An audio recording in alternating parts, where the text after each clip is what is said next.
La parole est à Monsieur André Villiers.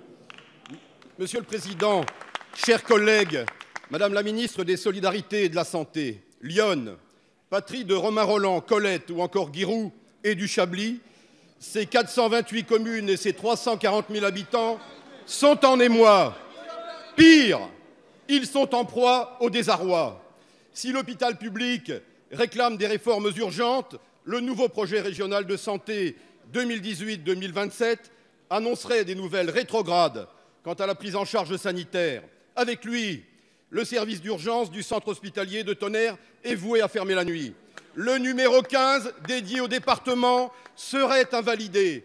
L'hélicoptère basé à Auxerre serait supprimé. Madame la ministre, vous êtes médecin, vous êtes différente parce que profondément humaine et vous connaissez mieux que personne la détresse des malades, isolés, souvent très âgés. Vous avez vécu de près les urgences, les regards de tous ces êtres désespérés, en situation d'accident, de choc cardiaque, voire d'urgence absolue.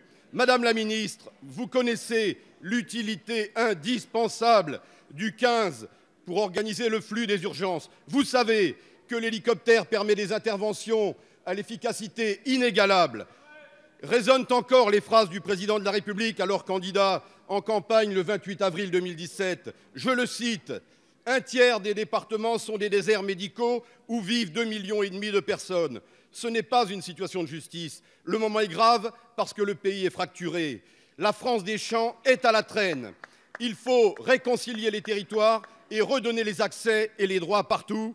Ce sont des chiffres indignes d'un pays comme la France, notre pays. » Avec ce débat, de quoi parlons-nous? De sauver des vies. Nous parlons de la grande question sociétale sur la désertification médicale en milieu rural. Que de livres, que de reportages télévisés. La parole est à Monsieur Christophe Castaner, secrétaire d'État chargé des relations avec le Parlement. Merci, Monsieur le Président, Mesdames, Messieurs les parlementaires, Monsieur le député André Villiers.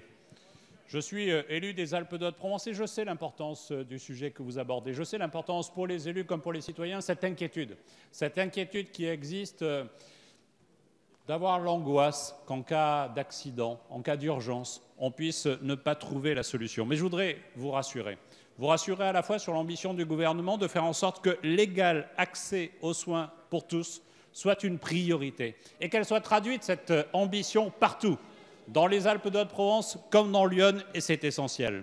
Parce que vous m'interrogez sur des situations très concrètes, je vais vous répondre très concrètement. Mon collègue Jean-Baptiste Lemoyne aurait pu le faire parce qu'il a eu les mêmes inquiétudes que vous. Et permettez-moi de vous rassurer sur la question de l'organisation des urgences, qui est effectivement abordée dans le cadre de la stratégie régionale construite par l'Agence régionale de santé. C'est en préparation. Mais je voudrais vous dire que ce projet régional prévoit effectivement le maintien d'un dispositif d'urgence avec le 15 téléphonique pour faire en sorte que les urgentistes qui sont mobilisés derrière un téléphone le soient dans les services des urgences. Je voudrais aussi vous rassurer sur la nécessité d'une desserte permanente en matière de transport sanitaire héliporté.